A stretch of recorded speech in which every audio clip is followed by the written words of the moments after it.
கிலாபத் இயக்கம். துருக்கி ஆக்கிரமிச்சது யாரு? துருக்கியை வந்து பிரிட்டிஷார் தான் கைப்பற்றிக்கிறாங்க. இந்தியா அந்த யுத்தத்துல தான் போய்கிட்டு அந்த துருக்கிக்கு ஆதரவா போனது தான் கிலாபத் இயக்கம்.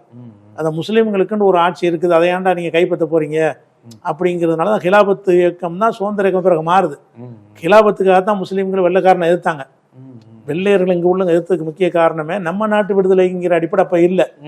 இந்த பிரிட்டன்காரன் நம்ம முஸ்லீம் நாடுன்னு உடைய நாடு தான் இருக்குது, அதில் கை வச்சு அதை கிலாபத்தை ஒழிக்கிறான்ன்ற உடனே தான் அவனுக்கு எதிராக என்ன செஞ்சாங்க, இவங்க போர் செய்யறதுக்கு போனாங்கங்கிற வகையில தான் வெள்ளையனுக்கு முஸ்லீம்களும் சண்டையே வருது.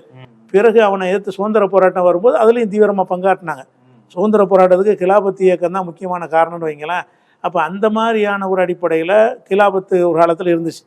துருக்கியர்களில் தான் ஒட்டுமொத்த இஸ்லாமியர்களும் இருந்தாங்க. அது புஷ்னு பின்னால் இல்லாமல் போச்சு. அதனால இருக்கும்போது அது பெரிய கண்ணியம்னு எடுத்துக்கொள்ள முடியாது. இல்லாமல் போனதுனால அது ஒரு தோல்வின்னு எடுத்துக்கல. மாறி மாறி வரும்.